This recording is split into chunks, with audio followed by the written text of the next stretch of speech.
this is Danielle. And I'm Dwight. With Better Piggies Rescue. We are so excited to be back to share another awesome rescue story with you. We have a really good one today, but before we start, I just wanted to reiterate who we are. We are Better Piggies Rescue. We are a 501c3 nonprofit organization. We specialize in the rescue, rehabilitation, adoption, and education of potbelly pigs. We are located in Phoenix, Arizona, and our website is betterpiggiesrescue.org. So if you want to come take a tour, become a volunteer, donate to any of our amazing pigs, please go to betterpiggiesrescue.org, and all of that information will be on there. I have a special guest with us today. We're not going to be talking about him. That's not our pig of the day. But who do you have here? But I have TT, my baby. TT, say hi. Good job. I'm proud of you. Yeah. He's got more to say. Oh my God. Oh, so talkative. All right, dude, you're going to take all the spotlight. But I wanted to bring TT in because just wanted to reiterate that we still have TT shirts available. So you can see I'm wearing my TT shirt. You can go to our website. Oh, TT, how much are they? $35? What a deal. And free shipping. And all of the proceeds go to piggies like TT or the piggies at our sanctuary. And we have over 100 pigs right now. I think we're sitting at 106 or 107 right now. Yeah, it's crazy. We've had a lot of rescues come up. So a lot of stories. So TT, say your piece and then you guys to go. Good job, buddy. So TC's very tired. He goes to bed with us every night. So he's ready. He's ready for bedtime. So yeah. So today, Dwight, do you want to start? Kind of tell everybody who we're talking about and how important she is to us. Of course. So today's topic of this podcast is going to be one of our favorite rescue residents and our first ever rescue Farmhog to come to Better Piggies, Brownie. So basically we're going to be going over a little bit of Brownie's story, kind of talk about how she's impacted us personally, and then how the rescue has changed because of her, because it has drastically changed because of the one pig. Yeah. And her story is a lot of fun to talk about, and it always makes me smile remembering back on it because it's kind of a crazy one. Brownie is a crowd favorite at the sanctuary. She's the most lovable, biggest or largest, I should say, one of the largest pigs here. But she is a love bug. She's got these big old floppy ears. And a lot of people come and that's their first experience with the farm hog is with Brownie. So it's really nice to have that beautiful, sweet farm hog come up and greet you versus, a negative experience. And Brownie's just here to get cuddles and kisses and hang out with her friends and just live her life. So it's really, really cool. TT says different. Yeah, TT's being very talkative, so I apologize if that's distracting. But yeah, so yeah, why don't we start back? I think Brownie's been at the sanctuary for about a year and a half. Close to 2 years. I think it was August of 19. But yeah, so you want me to go ahead and start? Yeah, you can start it. Start about the call that you received and tell everybody about that. I got a voicemail. I don't remember the guy's name, but he was from DCFS, which here in Arizona is basically like CPS, if you will.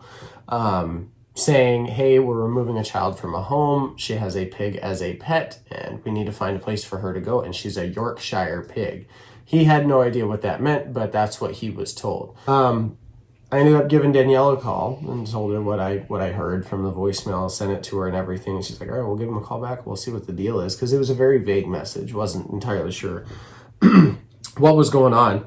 So give the guy a call back and get kind of a more full story, mind you. Again, I mean, this is a CPS type issue, so we don't get a whole lot of information, but I get enough about the pig to know what's going on. And basically, this woman lived with her grandparents. Thank you, TT. I agree. That is the best part about Brownie. Come up here. He likes her floppy ears. It looks like we call it her hair, don't we? Yeah. Anyway, calls me back and he tells me that they're removing this young, 11-year-old girl from her grandparents' home where she lived, and that she owned this pig as a part of a 4-H FFA type project And the grandfather was a pig farmer. So he was raising pigs for slaughter, essentially. When she got done with the FFA pig, he brought Brownie, which is the pig, into his production operation. Well, in Arizona, technically, minors can own livestock. So when they remove the child from the home, they remove all of her possessions as well, one of which being, in this case, the pig. In our world, it's Brownie. Yeah. So he asked, would you folks be willing to take him? I've called probably 10 different rescues. A lot of them don't deal with these types of animals and so on and so forth. He's like, I don't have any options, and I literally have to find an option by like tomorrow morning or tomorrow afternoon, because the grandfather is calling the slaughterhouse to send a truck out to send her off because she's at risk of leaving. He's like, if she ends up going on a truck, there's nothing I can do about it. But if I can get somebody there to come grab her beforehand, then we'll be able to get her to a safe place, and maybe this girl can come see her pigs later on in life someday when she's in a better place. That's why we talked about it, and we said, yeah, we definitely want to grab this pig. I mean, number one, we have a 4 to 5 year old pig that has been used as a sow, breeding sow for her entire life. That's a horrible existence. And then number 2, 3 to 4 times a year. Yeah, and they'll lose your babies, and it's just horrible.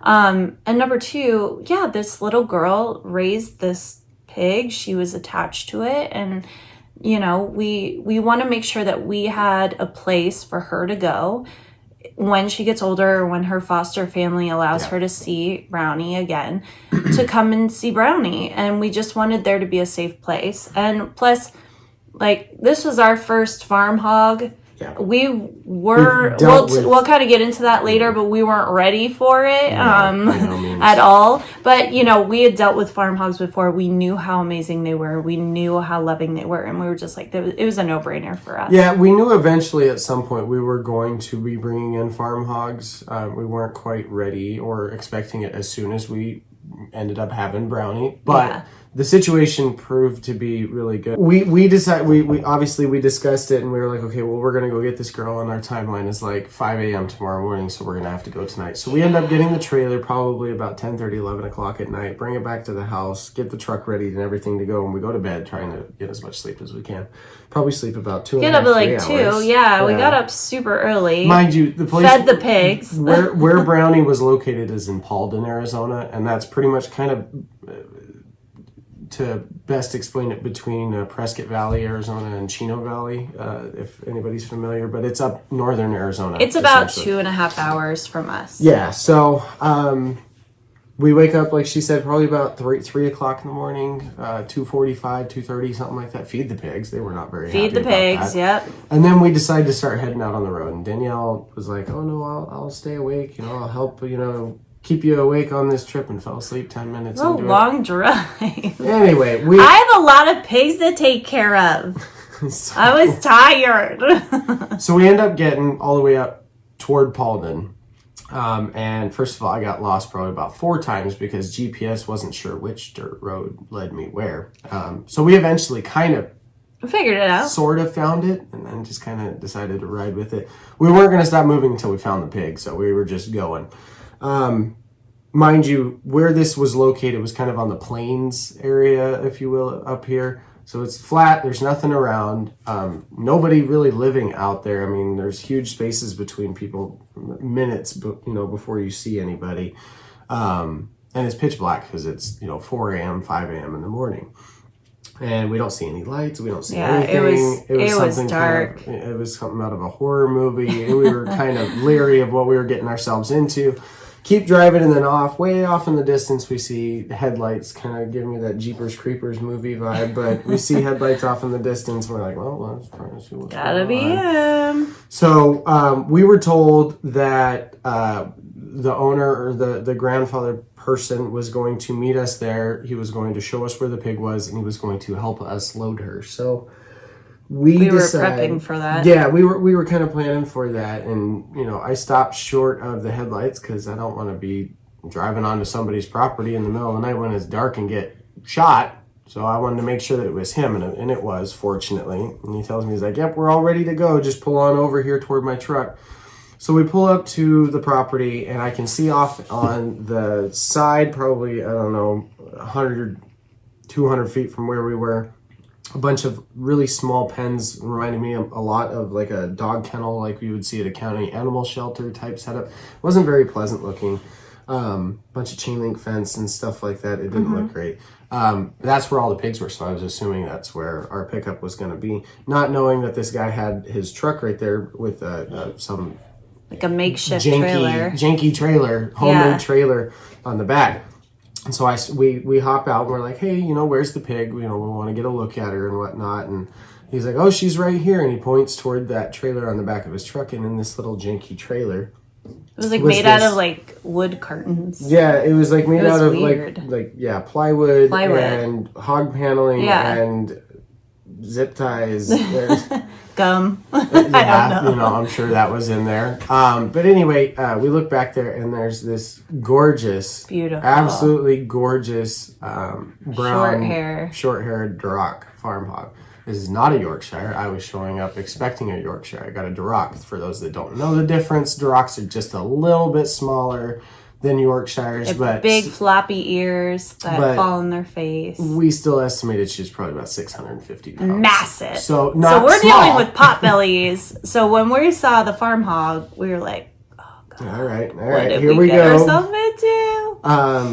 But she was super sweet. The conditions inside this makeshift trailer were absolutely horrendous. He was trying to feed her. She had her poop on the floor. She's mixing the two. It was disgusting. It was really gross. She seemed super sweet. She was very nice to us from moment one. She was excited to see us. She seemed snacks. to be, pretty like, all right, cool, whatever. Yeah. This is what's going on. So this guy's like, well, we'll back our trailers up together. We'll throw a board down between the two and we'll walk her across. I'm like, okay, I sure, I guess. We trust you. I don't know how else to get her out. Didn't want her to get out. I don't know how you get her out of a janky plywood gum held together zip tied hog panel trailer. I don't know. Yeah. But anyway, he puts this board down from the back of his trailer to ours. And Brownie's not very motivated to move, so we're throwing food. Yeah, she has her snacks in that trailer. We throw food in the front of our trailer, and it's oats and molasses mixed together. There's a whole bunch of crapola. Anyway, she gets like halfway on the ramp, which is the most critical part because the trailers are not touching each other. So there's this gap, and the only thing that's preventing her from taking off or going in the trailer is us. And Danielle and I together maybe weigh 260 pounds when you put us on the same spot. I've been working out, so that would probably mean you lose weight then. No. Gaining muscle. Gaining muscle. It's all muscle. So anyway, this guy hops up in that trailer and he just starts smacking her butt. Just starts smacking her butt. Just like hard smacks too. I was like, stop.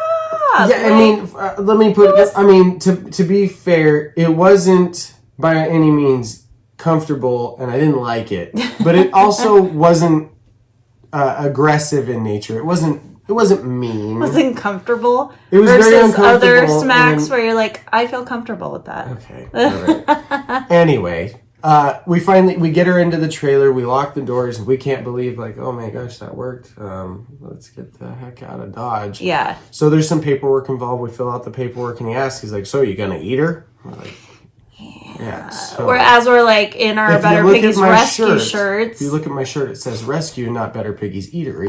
The stuff you're signing says rescue, not. We get that question a lot. I don't understand the disconnect get it either. With it. I mean, we get asked all the time, you're not going to eat them, are you? And it's like, we're literally coming into any rescue like, baby, meow, meow, meow, meow, meow. And then they're like, are you going to eat that? I'm like, no. What are you talking about? It's borderline like I always say vegan, vegetarian. Yeah. No eating, rescuing. Yeah, anyway, go ahead. Sorry. It doesn't matter. So we go home. We take the ride home. Drive all the way home, and we had 2 horse stalls available. So we did one at the time. We decided to back up to it, and no, Jerry wasn't here yet. It was Miss Piggy. That was that's right. Miss Piggy and Rampage, one of the two That's is right. in that transition period. That's right. Anyway, so we back up to the other horse stall and we open up the doors and we try to get Brownie out and she just walks her happy little butt right into the stall and then just goes to bed. I mean, she's like, meh.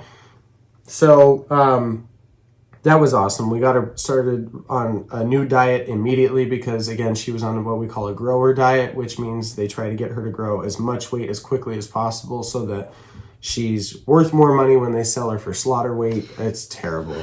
And it was so gross. Whatever she was eating, like the poop after, I know this is TMI, but like in rescue, you deal with a lot of poop and a lot of throw up. It's very telling as to their conditions before you pick them up is what we're trying to say. And hers was very telling. It was very telling because it was nasty. To this day, I still haven't seen the same type of excrement. But, never. Yeah, she was not doing so hot. But she was so happy. Like she was just so happy to be. Yeah. And we were worried at first. We were like, oh, she can't intermix with the potbellies because what if she tramples them? Or just fighting in general. What happens she's if the like 650-pound pig goes against this 70-pound pig? Yeah, we were really nervous about it, but those nerves were quickly like that. She's such a delicate, gentle soul.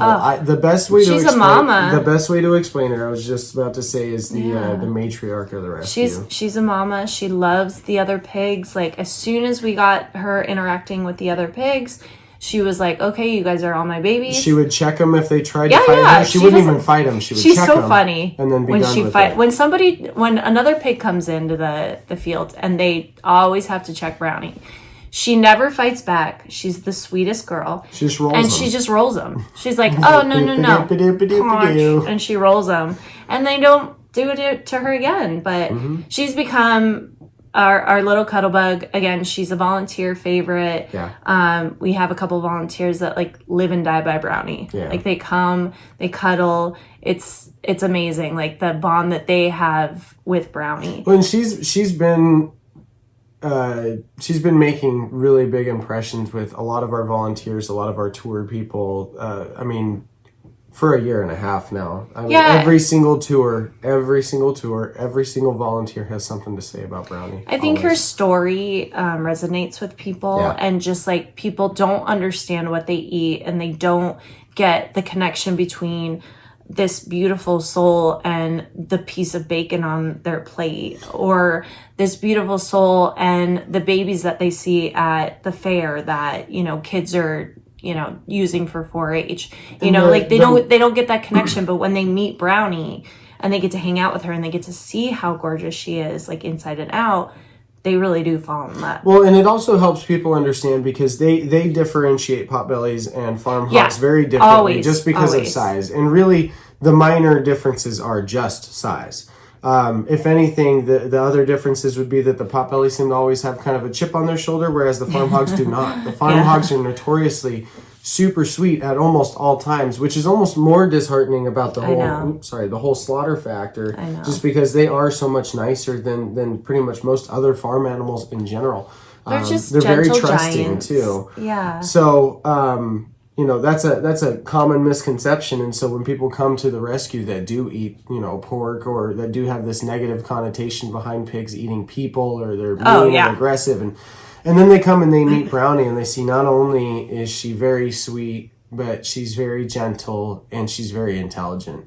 And all things that people are very surprised to see. And it's like, no, they're all the same just because they're bigger. And Brownie does a really good job of painting that picture of what a farm hog is actually like to be around. Yeah, Brownie, she's one in a million. She's, again, the sweetest girl. The only time that we have issues with Brownie, Brownie is not spayed. She is a lot bigger than our potbelly. So our vets... She's also grown since we brought her in. She's probably like 730 pounds. Yeah, she's grown a lot. And I'll show pictures on our YouTube channel. But she gets a little randy when it's her heat cycle. So her heat cycle comes a couple days out of the month. And we know exactly when those days are because she will chase me around the sanctuary, trying to bite and hump my leg. She will take out the water dishes So any watering thing that we have, so like we have these big any watering standing tubs. Object. Yeah, really, I mean, yeah, that's what it is. Like any of our dog houses. It's one of the things we are working with our vets on. We are hoping to get her spayed, but they need special equipment. Obviously, their equipment to put them under is good for pot bellies, but it's not. Or baby farm hogs. Yeah, but it's not good for the big guys. So it's just not enough for them. So she could wake up in the middle of a procedure. We don't want that to happen because she will freak out. We don't want her to be in any pain. We just want to make sure that we're doing everything as safely as possible. So we are working on it. We are hoping to get that done within the year, to get her, and then Rosie, who's another farm hog, get her spayed as well. Which is a big reason behind our fundraising push on a medical suite right now. Yes, that's another farm reason. hogs are definitely a big exclamation point at the back end of that conversation, just because it would be nice, instead of us having to pay to rent a space at another large animal clinic, we'd be able to at least have a space. And whatnot. So I mean, that's the only downside of Brownie. But it's not as bad anymore. No, it's not. It tends to be okay, never mind. Sometimes she comes at me and it's really annoying. I'll be cleaning up the poop in the back and she'll be trying to get the pooper scooper out of my hand so that she can hump it. And I'm like, girl, either we that get or it. In the chill out. The warm months, you'll fill up all the pools, and then she'll just grab the pool and dump it right in front of you, so she can hump it and you can watch. Yeah, we have a TikTok video of her humping a water dish, and it's just like you just can't fill it. She won't let you. She's just like, no, I'm gonna hump this. Eventually, you just try to move it as far away, and then you fill it up, and then you turn around and she's humping it. You come back in 15 minutes to come fix it. So. Yeah, so it's really exciting. But it's it's only a couple days out of the month, so we're dealing with that. But you had a story about Brownie and her randiness with one of our volunteer families, right? So we have this incredible family that volunteers with us. They've actually adopted, I think, upwards of 5 pigs from us now. Yeah, they're phenomenal. But they are absolutely incredible people. It's the Johnson family, so it's Heather, Dawn, and Riley. They're some of the most incredible people I've ever met in my life, and they're amazing with pigs. Yeah. They are like piggy people for sure. Like they know exactly how to handle them, and they do such a great job. They used to come and volunteer every weekend, and they would bring food and whatnot. And so this particular weekend, Danielle and I were not at the rescue. However, they went out to go feed the pigs in the field, which all of our farm hogs are kept in our field, the larger enclosure. And Brownie saw this hunk of a man, Don Johnson, and was like, I need to hump you. And so, he knew that she was in heat. We let everybody know. At the time when Brownie was in heat, we would actually lock her in an open horse stall that we had. So they knew when she was locked in the horse stall, she's in heat. But then again, at the time, she wasn't really super pursuant on people. This day changed that for some reason because I guess Dawn was just so irresistible. Yeah. She goes in there, she chases him around the pen probably 3 or 4 times before he somersaulted out of the pen. It wasn't just a climb out. It wasn't just a jump out. It was like legs in the air somersaulting out of the pen. Yes, and Heather got video of it, and it's Heather hysterical. Got a video of it, and hopefully it's like some like karate moves. It was impressive. Out of that. There's some like it was impressive. USA gymnast moves out of that pen. Not X Factor, but American Ninja Warrior. Yeah, exactly. He Ninja Warriored that thing. But yeah, sometimes you just got to get away from the humping 700-pound pig.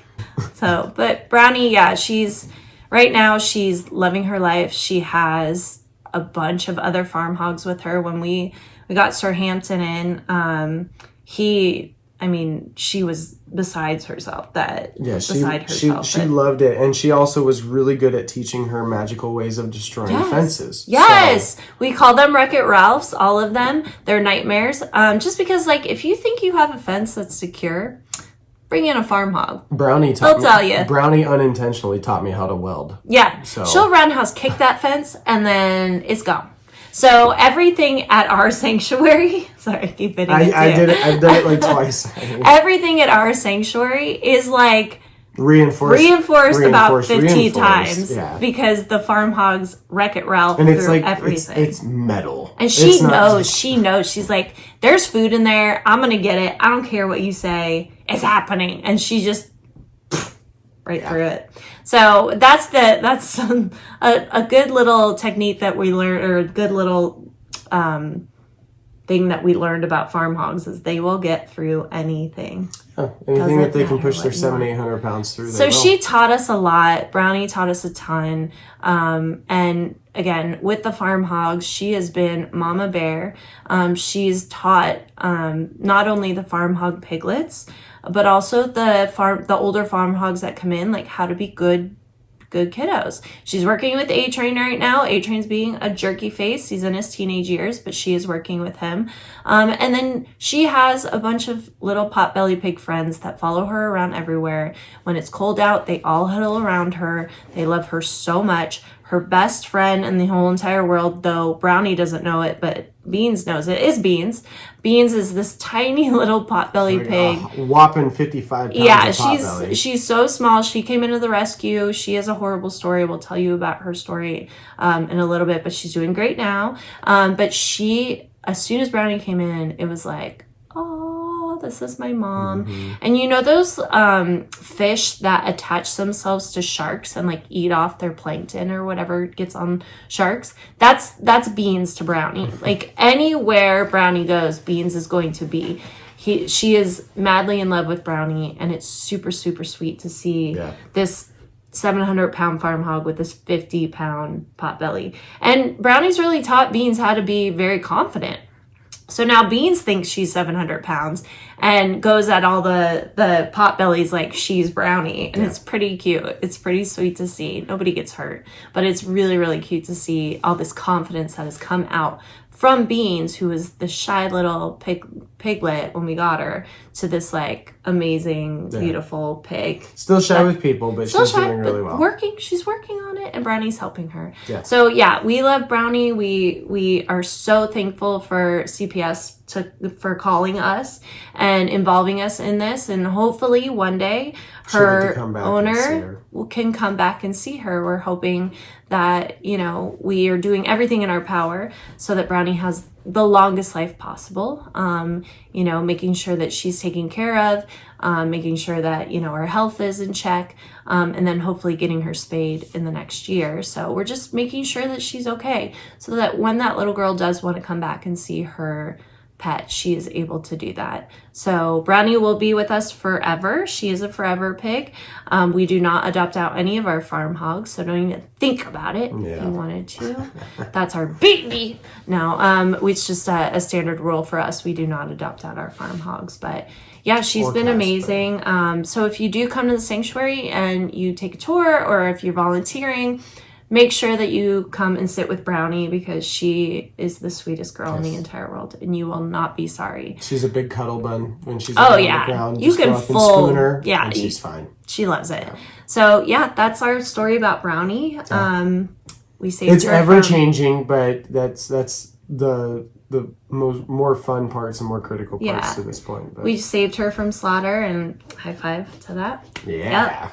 So the more pigs we can save, the better we are as a rescue. So that's Brownie. Please come see her.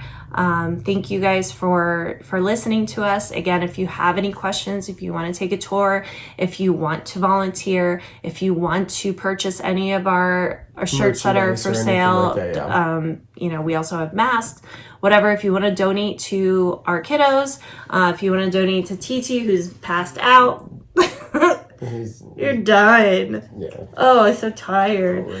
Please go. TT has final word. Yeah. Please go to where am I going?